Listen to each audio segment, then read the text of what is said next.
Right, I think now is a good time to get started. Thanks so much to all the folks that have added their names to the chat, and welcome from wherever you are in South Africa today. It's really good to be here today and to be able to facilitate today's session. My name is Ahmed Mohopo, and I'm a campaigner with the 350 Africa, so one of Tsepo's colleagues.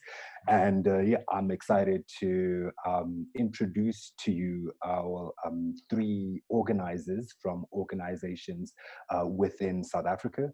I'll introduce our presenters shortly, but I just wanted to quickly talk through the description of today's virtual summit, as well as talk through just some logistics and some pointers around your participation today. So today we're going to have three organizations taking us through what they're currently doing in the climate movement in South Africa, and they'll mainly be talking to how they prepare for days of action. It'll be an opportunity to get an insider look into these organizations through their eyes, to get a sense of some of their challenges as well as some of their triumphs and victories in their daily work. We will also chat through a little bit about absorption and actions, and also hopefully this could provide you with some insight into how climate activists organize. So as I mentioned earlier, if you would like to raise a question or a comment, you could add a star into the chat. If you're agreeing with what is being said, and this is a way to, you know, continue the momentum of, you know, at least allowing people to know that there is general agreement with what's being said by them. If you could add a plus plus into the chat. I think it's a great motivator when someone is talking and sees plus pluses in there, because it just shows that there is a general agreement for what is being said. If you haven't added your name and your location, please do so in the box. Please ensure that you are muted for the duration of the summit of the session, unless you are speaking. And if you would like to take notes, you may do so, but presentations will be shared in an email after today's session. So to get started, I'm just going to quickly chat through the agenda for the day. We'll be having the African Climate Alliance, who'll be starting off with today's presentations. That'll be followed by Tabo from Earthlife Africa, who will chat through their presentation around how they organize for Days of Actions, followed then by Kulekani from SAYCC, who then chat through the way they organize themselves. After each presentation, there will be some space given for a Q&A, so you could ask any questions you have of the presenters once their presentations are done. Before we get started, I'm going to ask Sarah from ACA to introduce herself, followed by Tapo, and then Kulekani from SAYCC. And then after that, I will ask Sarah to share her screen and begin her presentation. So to the presenters, Sarah, could I start with you and ask you to introduce yourself, please? Thanks, Ahmed. I think a lot of you know me now, so hello again to everyone. But yeah, I'm Sarah. I'm from Cape Town, environmental communicator and working with ACA. I'm excited to share some of ACA's learnings with you today. Great, thanks, Sarah. Tabo? Hey, good day, everyone. My name is Tabo Sibego. I'm an activist at Earthlife Africa. By position, I'm a programs and education officer for the organization. Good to see you all. Great stuff. Thanks, Tabo. And finally, Kulekani. Thank you very much. Hello, guys. This is Legani Magwaza from Durban. I work for the SAYCCC, the South African Youth Center for Climate Change. Happy to be here again. But many of you know me. Great. Thanks so much, Kulekani. Before we get started, I just want to run through the agenda quickly. So what we'll be doing is for the next 30 minutes, the presenters will be sharing their presentations with you, followed by a Q&A after each presentation. After that, we will then have another short Q&A session for any broader questions that you may have for our presenters. We'll then ask for about 5 minutes for the presenters to summarize their presentations. And then once that is done, I'll then hand the session over to Tepo, who will wrap today's session up and share with you some of the next steps. So without wasting any more time, I'm going to now hand it over to Sarah to share her screen and begin her presentation. Sarah, over to you. Awesome, thanks. Let me just get the screen shared.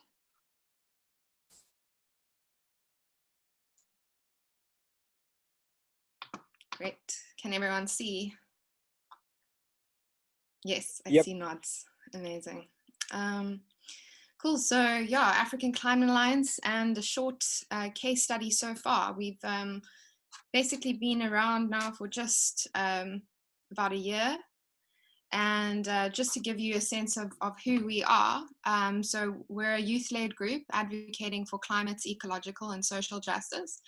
And we believe in a future defined by environmental and social justice. And to achieve this, we focus on Afrocentric environmental education and action, while creating a safe and inclusive space for South African youth. That's really our aim. So we aim to unite to campaign for climate, ecological, and social justice, to have fun while we're doing it, to also encourage it to be inclusive, intercultural, and to collaborate around these social and environmental challenges, to advocate for and deliver climate change education, which adequately prepares people for the realities of the climate crisis, and then also especially to promote an intersectional climate movement, and intersectional I'll get into in the course of the presentation, but essentially it's looking at all other social justice issues as well. So it aims to elevate voices of Black, Brown, Indigenous, working class, and marginalized groups. So generally I don't like to be a spokesperson for ACA, but since I've been around from the beginning, yeah, I thought it kind of makes sense in this regard. So it all kind of started around the 15th of March last year, when the global climate strike took place. And there were just 2 weeks in order to prepare for this day of action, and it was happening around the world. And so a few committed individuals and a few supporting organizations kind of saw the gap for the need to mobilize for this global climate strike in Cape Town, and so got together and supported one another through this. And it was a whirlwind, and we got together and we prepared in many ways as much as we could. And I've kind of summarized some of those preparations, which we then really tried to refine as we became the group that is African Climate Alliance. So one of our biggest mobilization tools, I think I can say, is collaborating with other organizations that were existing. We did a lot of work partnering with 350 Africa as well in the beginning, who was able to also provide us with the funding that we needed to get transport for our first march, or first strike. Working with schools, so emailing school principals, excuse the spelling mistake there, emailing school principals, emailing school reps, and actually choosing school reps within schools to then be in charge of mobilizing school students from their relevant schools, and then bringing those fellow students to the action. We used WhatsApp groups a lot. And I know WhatsApp groups can be overwhelming, but they can also be really, really beneficial. We of course used Facebook and Instagram. We used both an event, and we used posts themselves. we did workshops and assembly. So we wrote a speech that could then be used at varying school assemblies to mobilize people to know that it was going on, what we were going to march for. And then meetings and phone calls. So trying to also get involved with teachers' unions, with environmental forums, and with eco clubs at schools and universities. And that through those mobilization tools, we were able to mobilize about 2,000, or between 1.5 and 2,000 people for the first march in March. And I think that was beyond our expectations. And I think it definitely also played into the fact that there was a global event happening, but it was amazing. And so, yeah, we had a number of logistics that we also needed to focus on. And I think is important to, you know, we threw ourselves into the deep end and we didn't really know what we were doing. But we found out step by step. And so we found out things that are important are things like city permits, to make sure that, you know, if you want to have a legal gathering, especially when there's young children involved, that you need a city permit. It's important to map your march route to make sure you know exactly where you're going, to have centralized to-do lists, obviously funding. So we wanted to make sure that the march was accessible to people, and to make sure that we could actually get people that maybe didn't necessarily have the means, the transport to get there. So luckily we were able to get some funding. Things like banner making, things like ensuring that people know what chants you're going to do on the day. And then a big one, safety and security. So we had marshals who all wore their own bibs and vests, and we did a marshal training. At the first march, we forgot about first aid, although luckily we did have first aiders there and doctors, but that's really, really important. And so first aid became a priority to also make sure in later marches that first aid reps were also marked appropriately in their own colors, so that people know who is first aid and what's happening. Things like a memorandum of demands to give to the government, organizing someone from the government to come and receive those demands as well. We also did a stage lineup. So we had various people performing, we had various students that spoke, we had an MC, and we organized a stage and sound. At the first march that we had, the stage collapsed, it broke, but we made do. And at the next, I think the one in September, we actually used one of those big cars that they use for political campaigning, those trucks, and that worked really, really well. So it's also trial and error. And then PR is a big thing, you know, having someone to write your press releases, doing a media advisory on the day as well, to say to the press, this is where we're going to be today. Come and video us, come and interview us, you know, do these radio appearances so that you can get as much basically attention as possible. And then also making sure that you have someone on the ground that's documenting for you, whether it's a videographer, a photographer, or someone collecting voice notes on WhatsApp, or that can then be used for radio interviews later. So those are some of the preparations that we found to be quite important. So here's an example you can see of the principal email, as well as the application for the city permits. At the time, this was the first march, so we were organizing with a bunch of different organizations, and at the time Extinction Rebellion South Africa had put themselves as the name. That's why that's there. Yeah, and an example also of a checklist with roles, responsibilities, what needs to be done. Whether it's transport coordination, whether it's you know, being a budget manager or the city liaison, because someone has to keep phoning the city every day to make sure you get your permit. And I think on all 3 occasions, for example, we only got our permit on the morning of the actual march, which can be quite stressful, but so it goes. So yeah, you can see a couple of pictures here, for example, of the first march. And it was young and old people that came to support. And then after that, we had basically a council was formed amongst school-going youth, and this youth climate council was formed, which then was voted on to become the African Climate Alliance. And what happened is we had a youth group and an adult support group, which is civil society, parents, and concerned adults. And the reason why African Climate Alliance was chosen was to have a more South African-centric version of this global youth movement, to try and promote, again, that intersectional approach to climate justice, so inclusive of all other social justice issues. So you can see here some of our June strikes. And interestingly enough, the word strike was also something that we came up against as being problematic because of the painful historical association with the word. And so we also decided going forward that we wouldn't want to, after the September one, that we wouldn't want to use the word strike anymore and rather protest or march.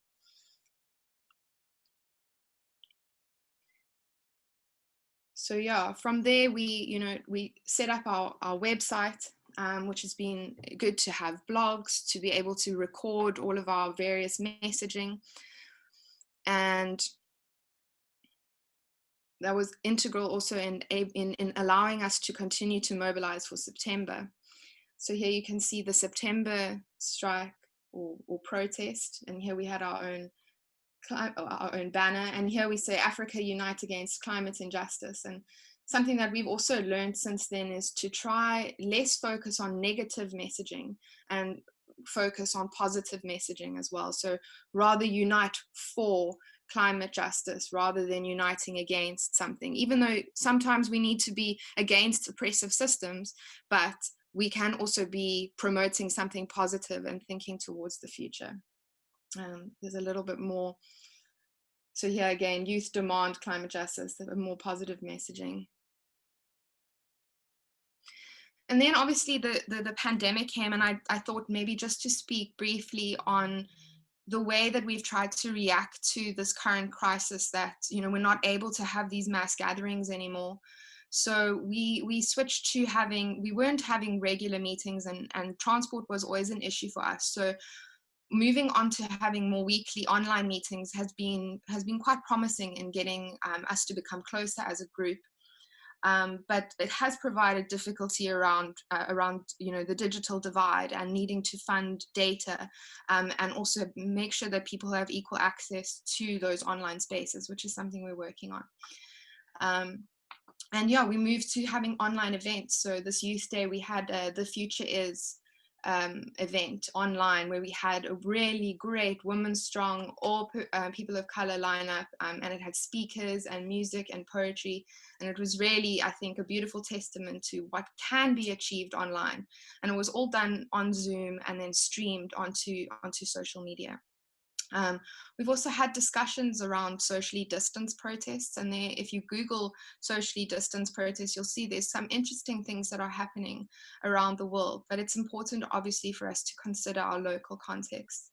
We're also using this time to focus on content creation and education, having some online climate strikes, climate protests, commenting on news and publishing op-eds, and looking at new organizational tools that can help us communicate better with one another. So here's an example of the digital climate protest. This was basically saying, you know, I think this was just a normal climate justice protest. We had a Black Lives Matter protest as well, and also tying into things around things that are happening that are current events. So with coronavirus, for example, talking about washing your hands, but also bringing attention to don't let the taps run dry, or talking about the pollution levels dropping. So really commenting on ongoing newsworthy events. And this goes with the same with, so this is an example of an op-ed, which is like an opinion piece. So what we would do is, if there's something that happens, then such as there was the police brutality that has been happening, that's still ongoing, then we would send in some commentary to someone like the Daily Maverick and ask them if they would be willing to publish African Climate Alliance standpoints on these issues. And that can be a great way during this time also to kind of get your voice out, you know, when we're not able to get onto the streets. some of the challenges that we've faced, you know, and I thought it's good to talk about the challenges, is the internal power dynamics, you know, which exist outside of organizations and inside of organizations. Whose voices are the loudest? Are they the white privileged voices? Who feels welcome and who doesn't feel welcome in our group? And how we've tried to address this is and it's an ongoing process, but is to actively try to address and shift these oppressive power dynamics and make it a more inclusive space, because these dynamics always find themselves into all spaces. Challenges the lack of and varying degree of environmental literacy. So that's why now there's a big focus within ACA to focus on an education committee, to have partnerships to do resource creation, whether it's infographics that can be shared on WhatsApp or on social media. And then, yeah, miscommunication, I think, is something that everyone struggles with. And I think more regular meetings have helped us, and also starting to address our communication tools. And then looking to expand the movement, we're now trying to look at aiming to create resources to empower people to have more decentralized action. So like, how can I do my own action rather than always needing to be a part of one action? And then, of course, as mentioned already, South Africa's existing inequality and oppressive system. So trying to mitigate this unequal access by providing data, for example, to online spaces, or discussing long-term plans and aiming to partner with more organizations in marginalized communities. And that has to be kind of an ongoing discussion with all of us that we're having. But yeah, sorry, I've gone over time a little bit, but just basically our lessons are, our main lessons, I would say, think global, act local. We don't always, and Sinagogu Zakulu said this in his previous presentation, so we don't always have to look to the global north for answers, especially when it comes to environmental activism for our own context. Start with, if you're focusing on wanting to move the challenges outwards, always look internally at your own organization, your own movement, your own group, and how you can focus on those challenges internally and then move outward. And a big lesson, I think, for us all is, you know, it's not just about climate change. It's about this toxic system that we're challenging.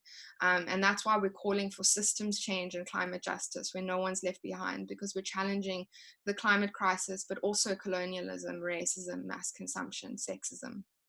And yeah, climate change affects us all, but not equally. So those most affected by climate change and the interlinking injustices should be given the biggest platform. And lastly, it's a relay marathon, not a sprint. So be patient, rest, and take care of yourselves, and have fun whenever you can. And yeah, if you want to collaborate with us, either we can partner as organizations, or you can join ACA as an individual. But you can also find us online on Facebook, Instagram, or Twitter, or on our website. And I look forward to having the discussions with you. Thank you. Awesome. Hope I didn't rush too much. No, that was awesome, Sarah. Thanks so much. And yeah, I strongly encourage folks to get in touch with Sarah and ACA and try and see how you can, wherever you are in the country, support ACA and your community in fighting toxic systems. So we've got about 5 minutes for a Q&A, and I really like seeing that folks are using the pluses there, so that's super encouraging.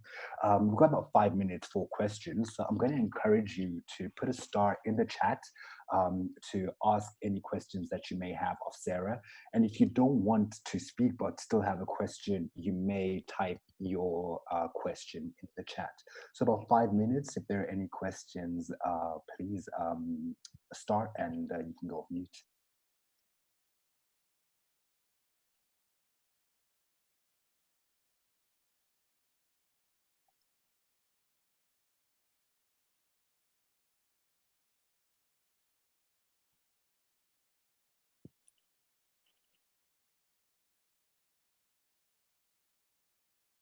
All right, if there aren't any immediate questions right now. Oh, wait, sorry.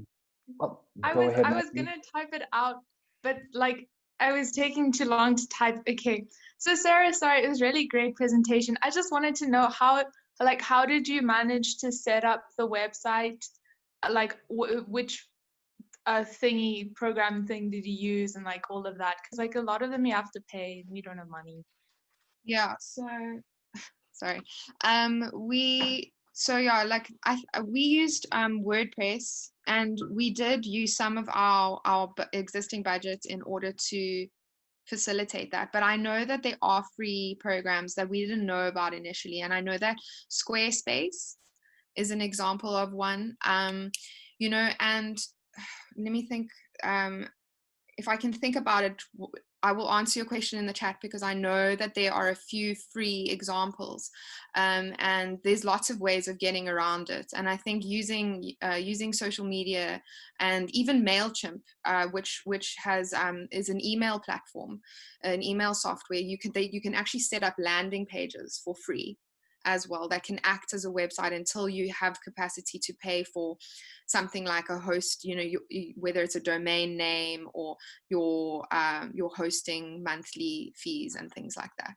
Because unfortunately, there are always small costs that are incurred with that. I hope that it's not the best answer, but I hope it somehow answers your question somewhat.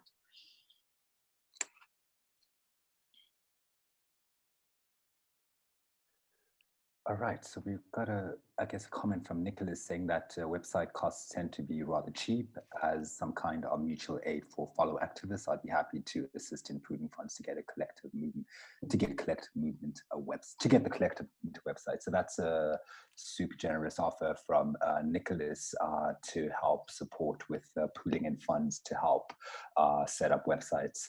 And as Sarah said, she will have a think about some other platforms that are free for you to use.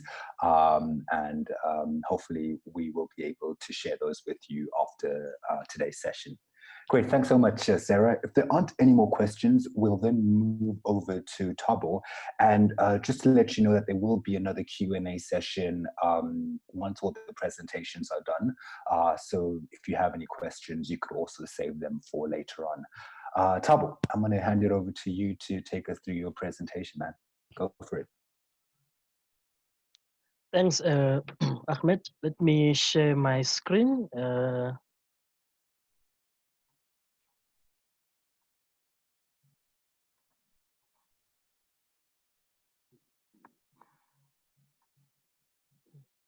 Is everyone able to see? Is all good? All good. Okay. Greetings, folks. As Ahmed has just introduced me, my name is Thabo once again. Sibego is my surname. From Earthlife Africa in Johannesburg. I would also like to take this opportunity to thank 350 for inviting us to partake in this youth summit. My presentation is quite very short. I actually would like to reserve more time for us to engage with young people. Hence, I kept the presentation very short, so that we have more time to engage with them, because it's a youth summit. Not that there's a lot that one is hiding or not sharing with the young people. But I think Sarah has actually touched in most of the points which I also wanted to touch. But I will actually add here and there where she probably maybe left, or maybe just as an addition. I think for us, the critical steps to consider towards a successful peaceful march, it's what we do. Maybe just to start by introducing the organization, Earthlife Africa. It's an environmental justice movement which was formed in the early 80s. Our role is to actually promote alternative energy sources by discouraging more development of fossil fuel like coal, oil, gas, but to promote an alternative energy, renewable energy technologies in our society in South Africa, but also to challenge environmental injustices which are taking place in our communities, particularly the poor of the poorest communities in areas like rural areas and local townships, but across the globe in South Africa. So that's what we do. Most of you might be aware that we also running an anti-nuclear campaign, where we currently, as part of fighting the environmental injustice that is taking place in our country, but also we are in partnership with different organizations to try and fight the nuclear energy technology, and as well as coal-fired power stations and coal mines. Shooting back straight to the presentation without further ado, is that for us, a mass action is about leadership. It is also about character and also moral discipline. There's a lot that goes behind protest and marches or peaceful action campaigns. If discipline, leadership, and character is not actually prepared, or it's not considered, a lot of things can go wrong in an action match if those things are not actually looked at. I will actually touch to support why I'm saying that. My presentation, I believe, I will actually try and unpack what I'm saying. To start with, Sarah has actually touched on the logistical plan that goes into preparing for a peaceful march. I mean, failing to prepare is actually preparing to fail. Everything starts with preparation. You have to prepare. To start with, you need to have a clear understanding in your plenary meetings. You need to start by having your plenary meetings where you discuss the content. Why are you doing the march in the first place? What is the political landscape? What is has actually driven you to get to that point where you say you organize an action march? You sort of deliberate on those issues, and once you have a common understanding, that is when then you begin to move forward. But also in a plenary meeting, as an early stage, is to also identify useful dates or relevant dates, and also identify partnerships that you will actually work with towards preparing for that march. And the second one is also the venue for the action, drawing of an itinerary, transport support, audio visuals, mobile toilets, PA system, and all that. You have to sort of look into those logistical arrangements. The transport support, in our case, we are working a lot with affected communities in different areas across the country, particularly in the Waterberg area, Limpopo, as well as Gauteng and Eastern Cape. So talking about logistical and transport support is that if we organize a march in Gauteng, for an example, we have to consider bringing those people into the march. But for the local communities and partners in different areas in Gauteng, is for us to organize to ensure that the coordinators who are actually in those different areas from the organizations, they actually attend the march through the support that you give them in terms of transport. Either they can organize a kumbi or kumbis that can actually bring them into the march, which we found it very much effective. And also, one of the other aspects is to secure a permit, because as we may all aware that in South Africa, as per the Constitution of the Republic of South Africa, we are allowed for an action. So provided we can follow the right procedures and steps by acquiring for a permit. But upon applying for a permit, but what is also critical is to attend what they call a briefing, compulsory briefing session with a law enforcement agency, where you are required to tabulate the plan and also like the floor plan, basically, who will be there, how many people, any plans for the marshal, like it's basically to ensure that safety precautions are actually followed for you to have that march, or for that action. I think we actually, initially we had a problem with that, but as time went by, we actually realized how important it is to attend, because the law enforcement agencies are not actually trying to, in a number of cases, when it comes to this compulsory briefing, they are not trying to be difficult, but they are actually trying to make sure that your march doesn't turn out to be a disaster at the end of the day, where you have more people and you don't have marshals, and people are misbehaving there. You don't have toilets, people are littering all over the show. So that compulsory briefing session is to ensure that all those things are actually in place. And if you don't have some of the things which in a checklist, it also gives you time to reorganize yourself.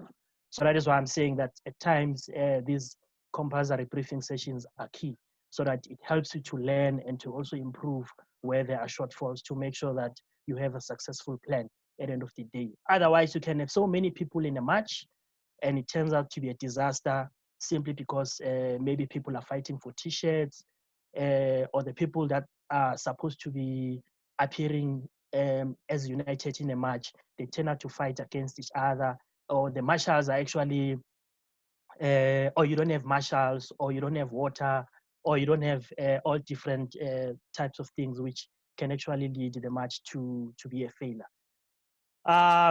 But also what we do is we usually have our coordinators meetings, because it's a people's match. Most of the match that we organize are not really, the ideas are not actually driven or originate from the office, but it's the forums that we have. All these ideas are actually originating from those forums, and those forums, each forum has got a coordinator who actually represents the forum. But what we do is we usually have our coordinators meeting with all the leaders from these forums, where we identify the affected communities who will be involved, who should we engage to participate in an action march, so that we don't find a situation where you are actually in a peaceful action march about something that is happening in a particular community, but the people in that community are not there. So I think in the past, there has been a number of incidences where you find other organizations or other people have organized action march, but the people whom are actually the first people who are affected by that particular issue which they are marching for are not actually part of the march. So it appears it sends a different a message and a signal to people that are watching. So we usually have those meetings to discuss who should be part of the, who should be prioritized to also form part of the match. Not that, not intending to actually close anyone outside, but to also make sure that the people who are affected at first hand are actually forming part and parcel of the match. But also what we do also is the community outreach, which is something that Sarah has touched, that we're not actually trying to coordinate things from far, but we usually go to communities and do popular workshops about a particular issue, and try to reach out to community to find out if they are aware about, for an example, a tariff increase. If people are aware that there's going to be an increase of electricity from March, for an example, or if people are aware that there's something called integrated resource plan, which is about to be passed, so we reach out to communities and do those workshops.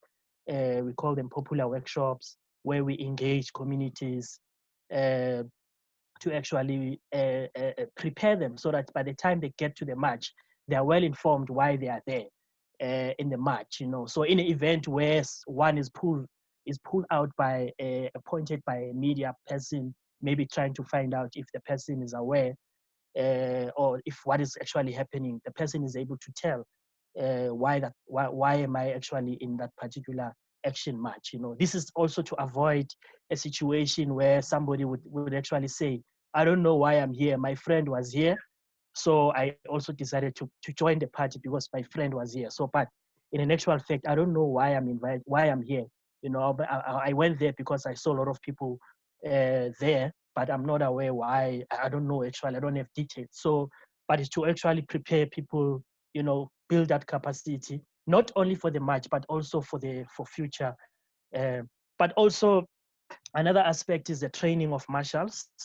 We have seen evidence in some of our matches as well that we had marshals, and in some cases you find that some marshals are not actually clear what they need to do. You know, you find that you've got a lot of marshals around, but you know things are not actually going smoothly as you plan. You know, people are actually going astray. You know, or people don't follow the rules of the match. So you find that uh, marshals are there, but they're actually confused. So the training of marshals is to actually also in line with the law requirements that those marshals are actually prepared. What is actually expected out of them, you know, like to also draw a floor plan with the marshals, who will be where, who will be doing what, just to make sure, and also to make sure that if there's someone that is actually falling because of maybe some kind of an illness, or maybe someone is experiencing some health problems, marshals are actually there to assist. And also to restore order, you know, peace and order, so that things are actually going smoothly as expected. Also conducting a site visit, which is part and parcel of the planning, development of a floor plan. You go there on a site and you actually start where the match will actually start to where the match will end, to look at you know, the landscape, what is actually happening in the area, how will people be placed, where the stage will be, how will you direct the traffic, working hand in hand with the law enforcement agencies. So you actually do that. But also on the day of the action, this is actually optional. You could either do it, you could either do a press release before the match, or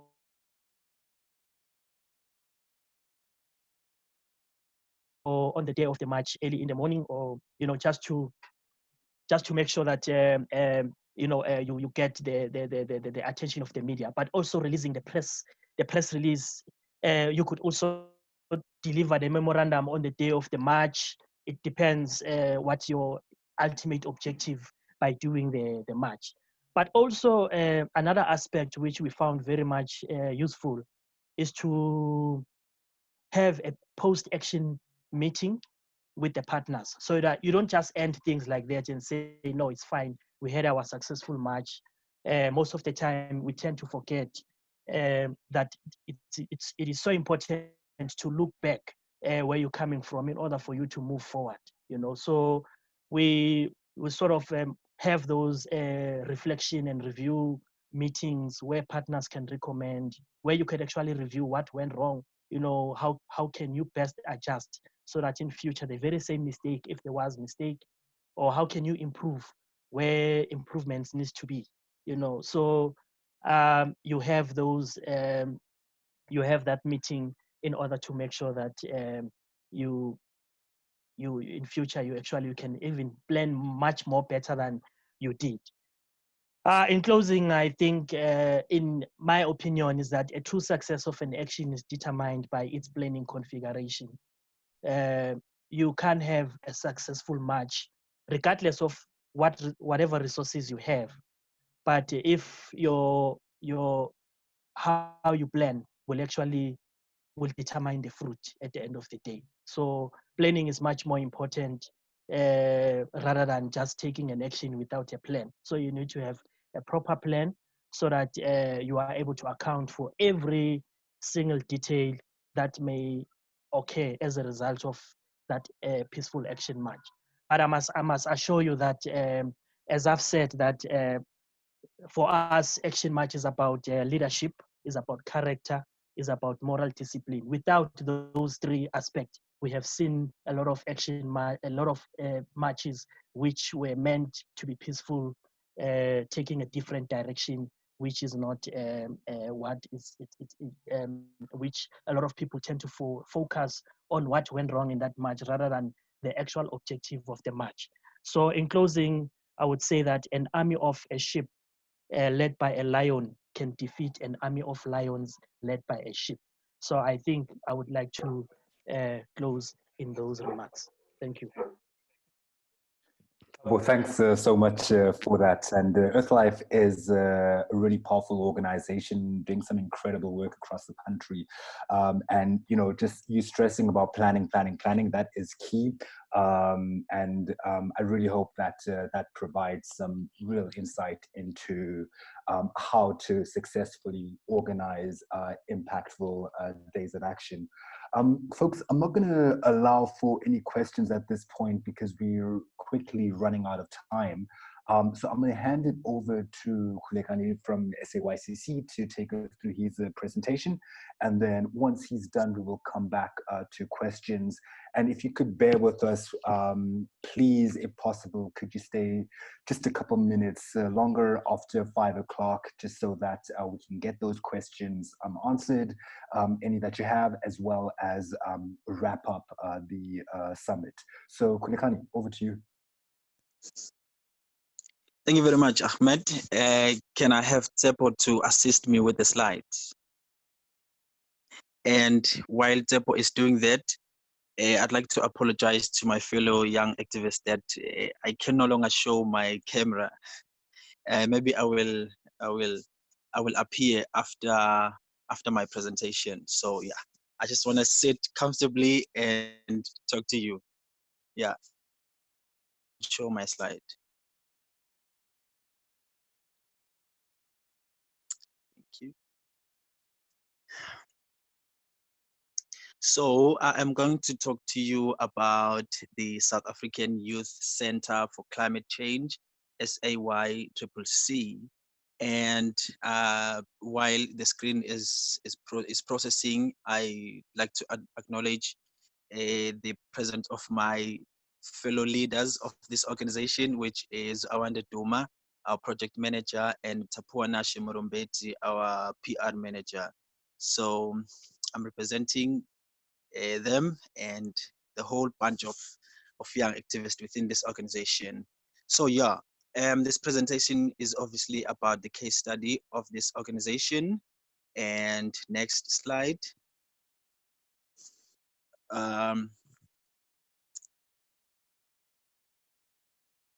Next slide. Oh yeah, so I'm going to talk to you about three things about the organization. I have a lot to talk about, but it's going to be summarized in three things, which is the overview of the SAYCC and the strategic areas and the climate action, which will be aligned with our days of action, which we will be planning for the next, for the near future. Next slide. So the SAYCC was founded in 2011, and it was at the event when South Africa was hosting COP17, Conference of the Parties, under the UNFCCC. And prior to that conference, there was a youth conference which was about coordinating the voices of young people all over the world. We hosted it at the University of KwaZulu-Natal, Howard College campus. And after that, the organization as SAYCC continued to exist, but as a loose network. In 2015, it was registered as the NPO, and from there, it started to be a formal network with a formal structure. The objectives of the organization are to mobilize, coordinate, empower, and promote youth on climate change activities, and to widen the voice of South African youth for climate justice. And we've done so in various platforms, locally, provincially, nationally, continentally, and internationally. Our vision is a net zero and resilient society. In the previous years, our vision was a zero resilient society, and the term zero was very much criticized to say, but then it's not completely possible. So we came into terms to say, well, it doesn't kill a fly to say net zero. It's still the same thing. So our vision hasn't changed that much. We still are envisioning a very good society where there is no carbon. We are affiliated with the Children and Youth Constituency to the United Nations Framework Convention on Climate Change, YANGO, and we are partners with the Pan African Climate Justice Alliance, and we have just been accepted to the South African Climate Action Network. So next slide.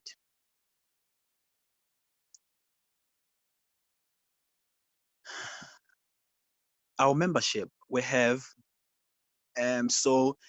we have 122 members, and there are more members who have just signed up in the list, but this particular slide of the presentation was prepared a few days ago. So a few days ago we were 122, and as you can see our membership there, there is a challenge of underrepresentation, and we are in the process of making sure that there is a smooth and a good representation, but then we are doing a very careful mobilization to that. We are in 8 provinces, as you can see there, but we have members who in our membership database have not indicated which provinces they're from. In the leadership, we have teams, the national team, climate change advisory team. I'm still in that slide. The national team, advisory team, coordination team, public relations team, communications team, and the networks, and the finance and planning team. Next slide.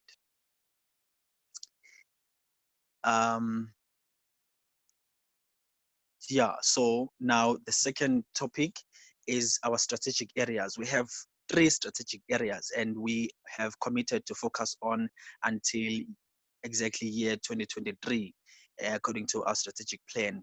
The first one is about climate justice, which we believe is about climate change policies, which must be driven by human rights. Which must be motivated by human rights, among other things, and driven by the goal of 1.5 degrees Celsius. And you will remember that, some of you will remember that in our first session, we talked about the climate change and science, and there was a really big emphasis on the goal of 1.5 degrees Celsius as a medium-term goal, which must be met at least by 2030, according to the advice of the scientists. So this is what we believe in our first strategic area. The second one is about sustainable development, which we believe should be driven by equity and alignment. So alignment with the existing policies that we have in our government, which includes the National Development Plan and the Sustainable Development Goals, and any policy that is domesticating the Paris Agreement, National Adaptation Plan, Mitigation Plan, etc., etc. And the last strategic area is partnership and empowerment, which is about synergy. And one of the practical examples of that is what we are doing here, which is to do this youth summit with the organizations that we're collaborating with, and on particularly on empowerment, we are really emphasizing the narrative of leave no one behind, which is a very kind of like new narrative under the Sustainable Development Goals. So next slide.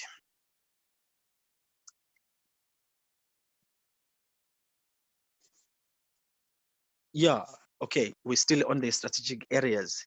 Our milestones to highlight, but I will just explain this photo first. So in the photo there is there are members of my organization, the SAYCCC, and there are members of the SAIA, the Southern African Institute for International Affairs, and then there is obviously the Minister of the Environment, Fisheries and Forestry. Our milestones are the following. We have been having representations at the UNFCCC platforms, the COPs, from COP17 until COP25. I'm not done. Sorry. And then we have had representations at the AMSIN sessions, particularly two last sessions, which the AMSIN is African Ministerial Conference on Environment, which is the African continental governing body of the environmental affairs. And then we have had an engagement, particularly with the eThekwini municipality on the Durban climate change strategy from October 2017. We have contributed to the then Department of Environmental Affairs annual report in 2018.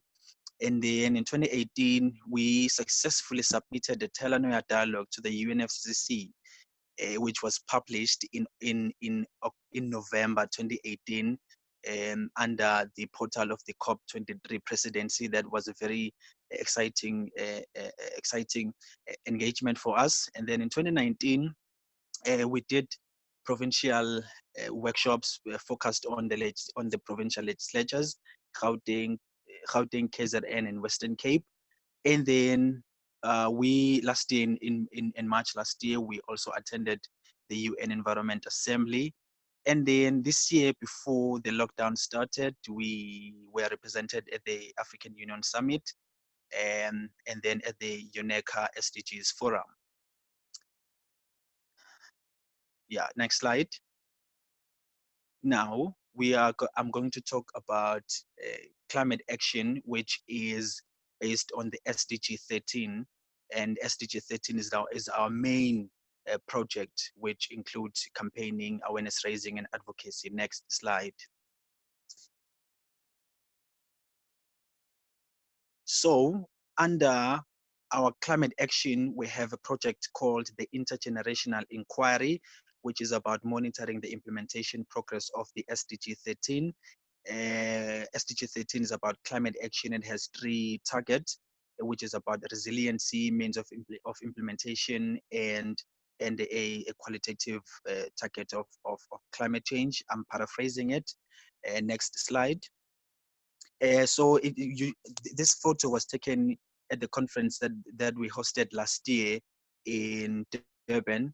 And then we have Fridays for Future, which we did very much last year during the events, the international events. So it was obviously coupled with other events that were happening all over the world and all over the country, including the events that my colleague Sarah was talking about. We did so under Fridays for Future. We do strikes, protests, demonstrations, or picketing, but we've done only one picketing. And then this is in demand of climate justice, and we are doing this not alone. We have not organized any Fridays for Future alone as the organization, but we are partnering particularly with the Oceans Not Oil, Earthlife Africa Durban, and but I think there are 3 or 4 organizations that we are partnering with. Cannot recall them right now. Next slide.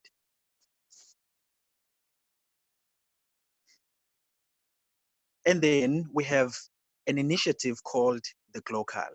Glocal is made of 2 words, which is global to local. This is just to say with think globally and act locally. Under this initiative, we have the following activities: awareness raising, workshops, seminars, school visitations, and online conversation. Next slide. And then we have a campaign, an international campaign called the ICJAO, International Court of Justice Advisory Opinion. This is a very new campaign that we have just committed ourselves to in supporting. We are the only organization in Africa that has endorsed this one. We announced it at the AU summits that we're going to be working on it. And we are at the kind of like a climax for it, and this is all just to save the Paris Agreement. Many of you may know that the Paris Agreement is becoming a little bit weaker because of the weaker negotiations that are happening in the UNFCCC. So there are many other platforms that can save the Paris Agreement. This is all just to seek an advisory opinion in the International Court which will advise the other UN agencies and member states, including our country, in terms of what are the legal implications of climate inaction. So yeah, next slide. Next slide. This might be the last one, I think. Next slide. Oh, there's one more. There's one more slide. No, before that, thank you. So the last slide is about advocacy. Is about advocacy. There's before this one.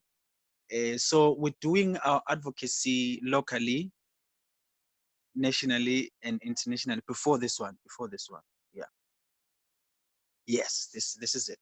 So we're doing our advocacy locally and nationally and internationally, and we're doing this with a careful consideration of the policies, and if we do them, yeah, sorry, okay, okay, if we do them, we're doing them with a careful study of the policies and the so these are the tools that we are using. We are sending letters, articles, petitions, declarations, submissions, and various other things. Just for the interest of time, then I think I should end there. Here. So next slide is that I would like to refer you to our 3-year strategic plan document, which I can share after this one to learn more about the organization, and then obviously you can go to our website and find more there. Thank you very much for your time and for listening to me. Great, thanks so much, Kulekani, and that was a really good presentation. And I'm wondering whether you want to drop the link to your website in the chat so that people can check out your website and some of the work that SAYCC is doing. And sorry for saying SAYCC earlier on. There is an extra C, so I apologize for that. Thanks, man. All right, folks, what we're going to do now is we're going to open this up to any questions that you may have. You could either put a star in the chat and unmute yourself to talk, or you could drop your message in the chat and just let us know which specific presenter your question is directed at. And we'll just give this about 5 minutes for any questions that anyone here may have. And apologies for running over time.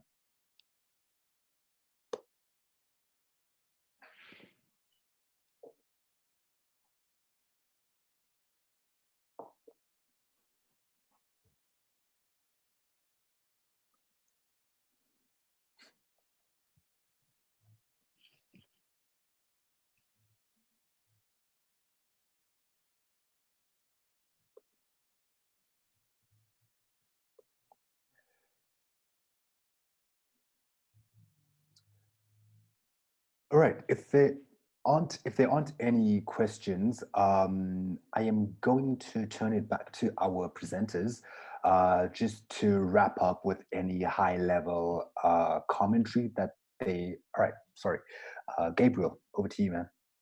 It's kind of this one is specific to Kulekani. I'm just asking the.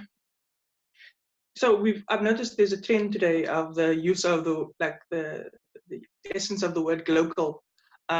So everyone mentioned kind of think globally, act locally. Is there any kind of experience that's been, I don't know how to say it, not bad, but have there been any backlash to that kind of mind space? Because I know that oftentimes people, always want to speak against when you come up with an initiative. Not that this is your initiative solely, but has there been any backlash that you've noticed to that kind of mindset of think globally, act locally, when people often sometimes say you should think locally and stay local, So I just wanted to know what your thoughts were there. Okay, yeah. Firstly, this is a new initiative which is just recently integrated in our strategic plan. So we are implementing it from July. We were disturbed by the lockdown because we couldn't do any activities. So now we've come to terms to adjust and we are implementing it. But secondly, it is motivated by that there are too much activities that are happening globally, and there are many people who are left behind. And that is why we're saying, okay, we have been involved, especially in some national platforms and international platforms, and now this is the time where we need to go back to our communities and impact them. And as you can see, the SAYCCC was founded in a context when there was an international event, and after that we were dealing with the international events and other national events. So we were not really focused on our local communities. So this is the time where we're saying, let's continue to keep the momentum internationally as we are doing our engagement and our advocacy, but then let us make sure that we don't leave our communities behind, especially the rural communities. So this, yeah, that's what motivated it. So far we have not had any negative comments to that. Thanks.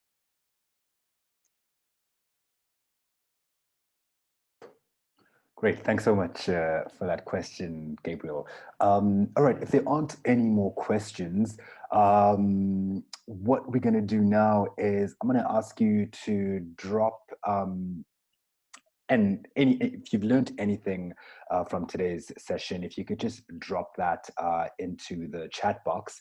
And while you're dropping that in the chat box, I'm going to ask our panelists just to just briefly summarize the key sort of outcomes or lessons that they have learned in their organizing journeys.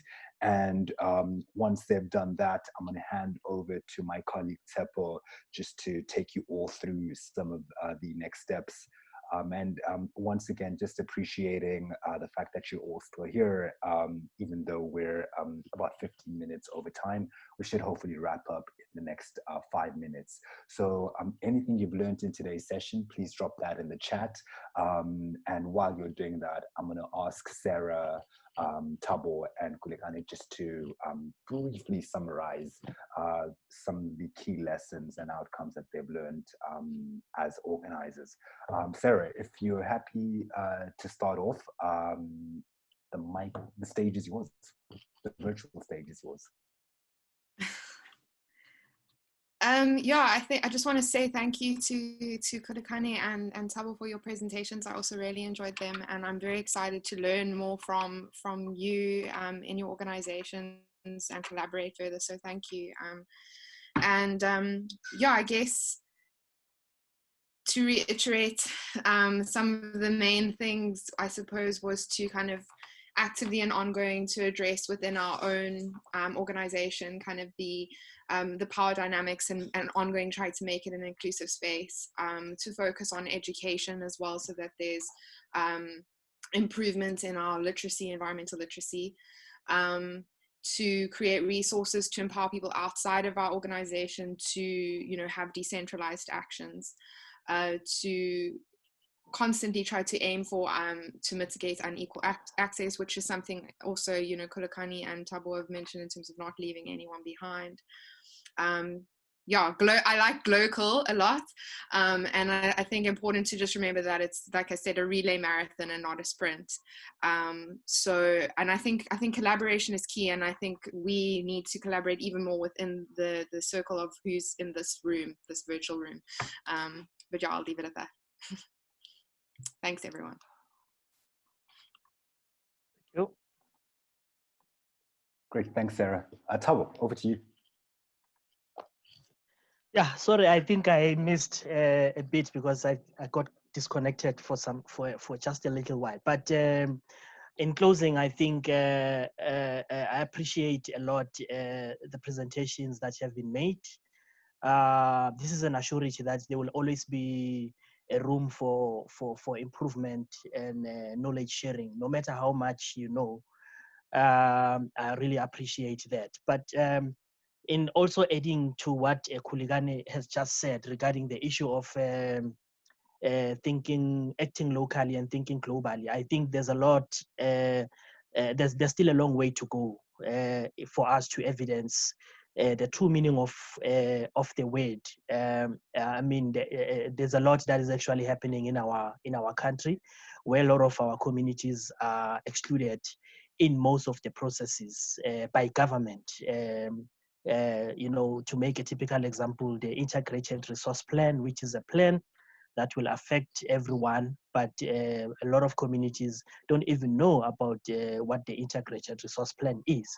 So, but I think one of the things which I would like to leave the meeting with as a take home is that alone you can actually go faster, but together we can go far. So I think that's one thing that I have learned today, that both in Sarah's presentation as well as Kulegani, that there is no one that can actually go far alone. You can go as fast, but somehow I think you will bump into the walls if you move alone. So moving with a group of people in a partnership, there's a lot that you can achieve together. You might be slow, but you can actually reach very far.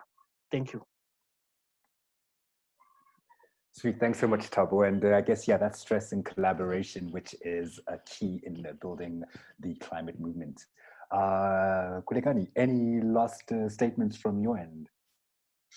Yeah, thanks. So I also would like to appreciate my colleagues who have just who made their presentations, and I appreciate the fact that we are doing one of the things that we talked about previously, which is, and no, we're not doing them, but we are talking about it indirectly, which is absorption. So we kind of would like to absorb ourselves to a partnership, and I'm excited about that. So in my closing,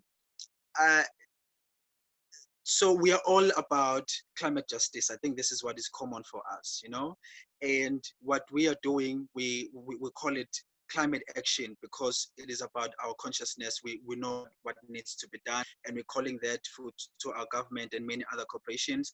But we must know the actual definition of climate action, which actually should start from us, from ourselves. Climate action is anything that makes us resilient when there is any climate onset event or any climate change impact, and we must make sure that we are not responsible for it. So that is just to avoid that we contribute to the carbon footprint. And then, yeah, lastly, it's about that 2020 is the deadline. I'd like to say that 2020 is the deadline for our government to really make good commitments and make good ambitious plans to respond to climate change. Beyond 2020, then it'll be let's if food doing something on okay to climate just remind government that they have signed Paris Agreement, and 2022 is the deadline to make plans. So Thanks, Kulegani. Oh, I think we sort of missed you over there, but I think what you were saying towards the end is that this is the year where our government needs to show greater ambition to decarbonize the economy and society at large. And, while we can't physically push for this, I think there are many avenues that we can use virtually to try and ensure that all of our voices are heard in pushing for a much stronger and more ambitious NDC. Great stuff. Thanks so much to all our panelists today. And I think they have left some of their details in the chat, but hopefully with Tsepo's email, they will continue, that he will be able to share their email addresses so that you can directly reach out to our panelists. Thank you all so much for today. And now I'm going to hand over to Tsepo, my colleague, to wrap up the virtual summit. Thanks, everyone. Tsepo, over to you. Thanks, Ahmed. Yeah, that was awesome, guys. Thank you so much to Ahmed, to Sarah, to Kulegani, and to Thabo for those wonderful presentations. I think it's really important that we we see what other people are doing out there so that we can support them and also be part of the, the national climate movement, as it were. Just a couple of things as we wrap up. One, after this call, I will be sending each and every one of you and everyone that has participated in this summit an email that will have all the presentations as asked. And that is also thanking everyone for joining this session. And secondly, I think SAYCCC, ACA, and 350 Africa really enjoyed getting this thing together for you. So we are now also thinking about what to do next and how to bring you into, more into what we are doing moving forward. So you will be getting more communication as far as that is concerned. But with that said, I mean, that's all I wanted to say because I knew Ahmed would forget. Oh yes, one more thing. One more thing is we do need a couple of you guys to write a blog if you can. So 2 people, participants, not Sarah, not Ahmed, not Tabo, not Tsepo. No, we want, the Awandes, the Gabriels, we want the Nicks of this world, we want the Les, the Lungele, the Lovuyo, the Natalie, the Raisa, the Shakira, Sinotile, Tapira's from Yasera Chapusi, the Tobega and the Tinies. So any 2 of you guys write up a blog, reach out to me, and then we can start looking at the blog and putting it up on the web page that will be on the web page on the 350 Africa site, together with every information, and all of these sessions will all be on the web page. So look out for that. So everyone come, please, videos. I want to see faces now. Hello, I want to see faces. Where are these beautiful faces? Let's see. Come on, Gabriel, come on. Oh, there we go, there's Nick. I wonder, where are you? Come on, I want to see these beautiful faces. Eh? Ah, there we go. Oh man, guys, you've been amazing. Sebo, can you come can you be the host of all the meetings I do from now on? Like just every meeting I have, can you come host it, please? I'd like to, but 350 is not gonna let me, Nick. Yeah. So wonderful to see all of you guys. Hi Tapio, hi Luvuyo, Tiny, hi Raisa. It's so great to see you guys. Feel free to contact me. All our emails will be on that email that I'll be sending you. So till next time, love and peace. Yeah.